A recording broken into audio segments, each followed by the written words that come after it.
बिस्मिल्लाहिर्रहमानिर्रहीम। अस्सलाम वालेकुम दोस्तों, मैं हूं फियाज अंसारी। दोस्तों आज एक और ज़बरदस्त रेसिपी लेकर आए हैं, बहुत ही टेस्टी, बहुत ही मज़ा आने के साथ साथ बनती मिनटों में। इंशाल्लाह रेसिपी आपको बहुत पसंद आएगी। तो दोस्तों यहाँ लिए हमने 3 आलू, जिनको हमने ग्रेट करना है और ग्रेट का जो बड़े होल वाला हिस्सा होगा वहाँ से इसको ग्रेट करेंगे। और ग्रेट करने के बाद हमने इसको ऐड कर देना है पानी के अंदर। जब आलू को ग्रेट करते हैं तो इनमें से स्टार्च जो है वो बाहर आ जाता है, तो उसको अच्छे तरीके से धोना बहुत ज़्यादा ज़रूरी है। तो ये देखिए इसमें इस वक्त बहुत सा स्टार्च है, जिसको हमने धो लेंगे। तकरीबन 2 से 3 बार जब आप धो लेंगे तो इस तरह से ये साफ़ हो जाएंगे आलू।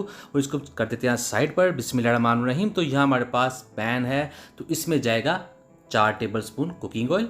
एक दरमियाने साइज़ का प्याज है जिसको हमने चॉप कर लेना है, वो भी इसमें ऐड कर देंगे।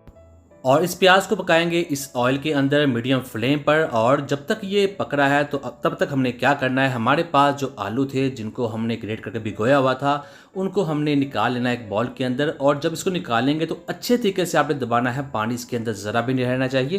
तो इस तरह से कर लेंगे। बिस्मिल्लाहिर्रहमानिर्रहीम। तो यहाँ हम जो प्याज पका रहे थे इसके अंदर ग्रेट किए हुए आलू ऐड कर देंगे। आलू के अंदर से हमने स्टार्च निकाल दिया था, इसलिए बिल्कुल भी नीचे लगने वाले नहीं है, बहुत ही आसानी के साथ ये पकेंगे इस तरह से।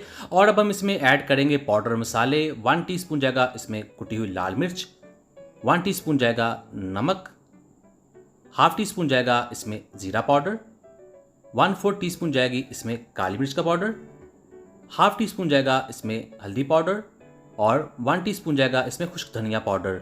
और अब हम इसको मिक्स करेंगे, इन आलूओं को पकाएंगे इस मसाले के अंदर तकरीबन 1 से 2 मिनट के लिए। और यहीं हम इसमें ऐड कर देंगे टमाटर। एक दरमियाने साइज़ का टमाटर है जिसको हमने छोटा छोटा सा काट लिया है, वो भी इसमें ऐड कर देंगे।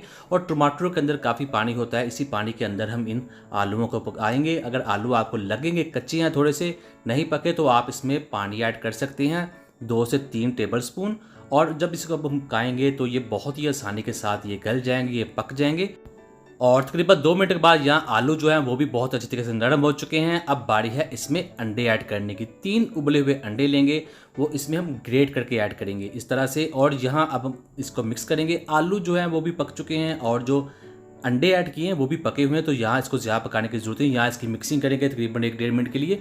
और फिर इसमें ऐड कर देंगे हम कटी हुई अदरक, लंबाई में काटी की अच्छा लगी खाने में। और सब्ज़ मिर्च जाएंगी इसमें 3 से 4 अदद, 3 से 4 टेबल स्पून जाएगा इसमें सब्ज़ धनिया। और यहाँ हमने इसको मज़ीद नहीं पकाना, तकरीबन 1 मिनट के लिए पकाएंगे। और ये देखिए माशाल्लाह ये बहुत ही निखरी निखरी, बहुत ही खुशबूदार और बहुत ही कलरफुल रेसिपी बनकर तैयार हो चुकी है। इससे आप खुद खाएं, बच्चों को खिलाएं, मेहमानों को सर्व करें, इंशाल्लाह सभी को बहुत पसंद आएगी। तो उम्मीद करता हूँ दोस्तों आपको आज की वीडियो पसंद आई। वीडियो को लाइक कीजिएगा, चैनल पर नए चैनल को सब्सक्राइब कीजिए। अब दीजिए फियाज अंसारी को इजाज़त। अल्लाह हाफिज़।